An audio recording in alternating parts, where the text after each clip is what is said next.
Kainin natin to. Iba't ibang flavor ng Vinomic. Pero teka, bakit nandiyan si Nobita? Tara, let's go.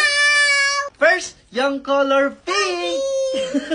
Pero syempre guys, bago namin kainin na, or inumin niya Amari, don't forget to follow me and comment sa comment section. Next kakainin natin ha. At eto yun, excited siya kasi yan, sarap to. Tikman na natin.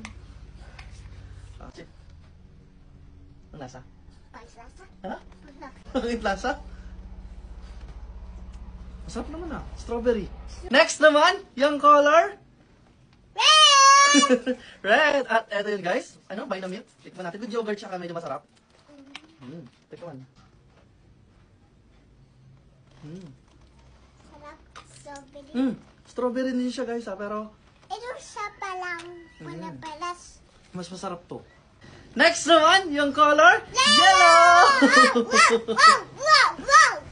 Eto na. Tikman natin kung anong lasa. Parang siyang ano, gatas ng nanay. Parang breast milk.